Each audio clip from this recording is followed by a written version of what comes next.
কালের কণ্ঠ একটা বহুল প্রচারিত এবং পরীক্ষিত একটা সংবাদপত্র, গণমাধ্যম, যার মধ্যে গণমাধ্যমকে বলা হয়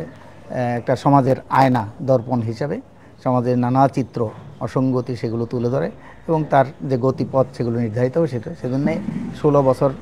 মানে 15 বছর পূর্তি উপলক্ষে কালের কণ্ঠের আমি আমার ব্যক্তিগত তরফ থেকে এবং আমাদের দল, বাংলাদেশের সমাজতান্ত্রিক দল বাসদের পক্ষ থেকে শুভেচ্ছা জানাই, অভিনন্দন জানাই। কালের কণ্ঠের সকল কর্মী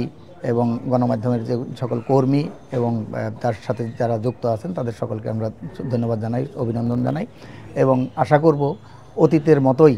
ভবিষ্যতেও কালের কণ্ঠ তার যে নিঃসংকোচ যে সত্য প্রকাশের যে প্রক্রিয়া সেটাকে অব্যাহত রাখবে এবং সঠিক তথ্য, সংবাদ সেগুলো পরিবেশনের মাধ্যমে সমাজের